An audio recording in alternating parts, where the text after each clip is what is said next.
भूत का हुलिया बनाकर रूही उगलवाएगी रोली से सच। जल्द ही नहार आएगा होश में। क्या आपने कभी इंसाफ के लिए ऐसा रूप धारण किया है कि लोग आपको भूत समझने लगे? रूही ने किया। ना वो मरी थी, ना पागल हुई थी, लेकिन जो सच वो जान चुकी थी, उसे सामने लाने के लिए उसे बनना पड़ा एक भटकती आत्मा। नहार, वो इंसान जिससे रूही बेइंतहा मोहब्बत करती थी, अब बिस्तर पर बेसुध पड़ा है।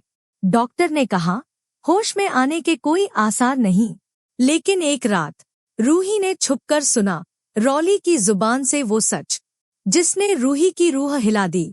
रॉली ने नहार को ऐसा इंजेक्शन दिया था जिससे वो महीनों तक होश में नहीं आ सकता। रूही का दिल टूटा, पर अब डर नहीं, गुस्सा था। उसने तय किया वो नहार को ठीक करेगी और रॉली का नकाब सबके सामने उतार देगी। रूही भागी डॉक्टर के पास। डॉक्टर ने उसे एक दवा दी जो उस जहरीले इंजेक्शन का असर खत्म कर सकती थी, लेकिन घर लौटते ही उसे पता चला, पंडित जी की जुबान से निकला था कि रूही की आत्मा अब भी इस घर में है। रॉली ने ये सुन लिया था और अब वो डर में जी रही थी। यही रूही को सूझा, अगर सच उगलवाना है तो डर का सहारा लेना होगा। रात होते ही रूही ने सफेद साड़ी पहनी, चेहरा बेरंग, आंखों में खालीपन।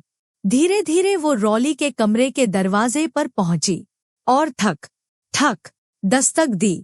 रॉली डर के मारे कांपने लगी। कौन है? कोई जवाब नहीं। वो डरते हुए बाहर आई। कोई नहीं था उधर। रूही चुपचाप कमरे में घुस गई।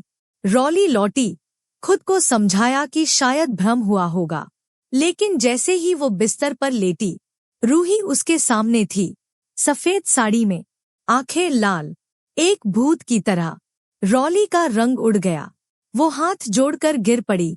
माफ कर दो रूही, मैंने ब्रेक से छेड़छाड़ की, मैंने ही नहार को इंजेक्शन दिया। रूही सन्न थी।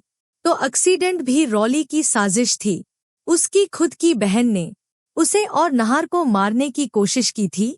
रूही ने खुद को संभाला। अगर माफी चाहती हो तो सबके सामने अपना गुनाह कबूल करो, उसने कहा, वरना मैं तुझे अपनी दुनिया में ले जाऊंगी। रॉली डर के मारे तैयार हो गई। सुबह होते ही रॉली डर गई। अब सच बोले तो जेल जाएगी, ना बोले तो रूही की आत्मा उसका पीछा नहीं छोड़ेगी। तभी वो नहार के कमरे के पास से गुजरी और जो सुना वो चौंकाने वाला था। रूही नहार से बात कर रही थी और कह रही थी कि जल्द ही रॉली का असली चेहरा सबके सामने होगा। रॉली समझ गई ये कोई आत्मा नहीं थी, ये तो जिंदा रूही थी। गुस्से में वो सीधे रूही के पास गई और बोली, अब मैं तेरा सपना कभी पूरा नहीं होने दूंगी। लेकिन रॉली को अब भी नहीं पता, रूही की दी दवा से नहार अब जल्द ही होश में आने वाला है, और जब वो जागेगा वो खुद बताएगा किसने उसे मारने की कोशिश की।